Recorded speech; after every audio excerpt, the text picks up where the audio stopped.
quick lesson on chopping parsley with stalks on. I've washed it, so it's nice and clean, got rid of all the bugs from the garden. And I've dried it out a little bit, but it doesn't matter too much because we're only at home. So start from one end, group it all together, and then run your knife. Can't see, will you be able to see? So you're kind of doing that kind of action with your knife, keeping your fingers out the way, slowly moving your hands back as you go. Doesn't have to be too neat. Pinch back again.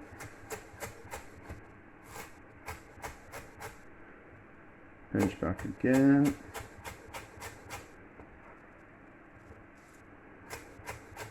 Ooh, actually that doesn't want to be in there. Didn't pick my parsley as well as I should have done.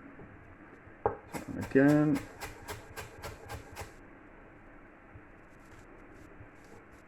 Stop, rebunch.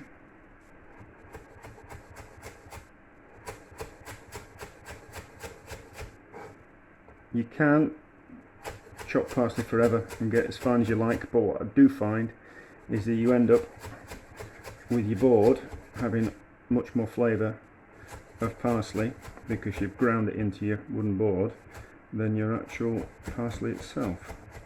So not too much chopping, keep lots of flavour actually in the parsley rather than transferring it into the chopping board in the form of water and then a few times across.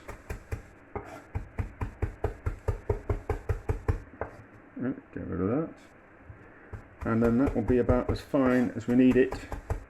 We'll get rid of that, making a crap job, and that will be about as fine as it needs to be for the job it's going to do today.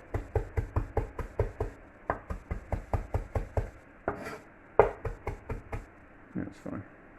That there, yeah, that'll do.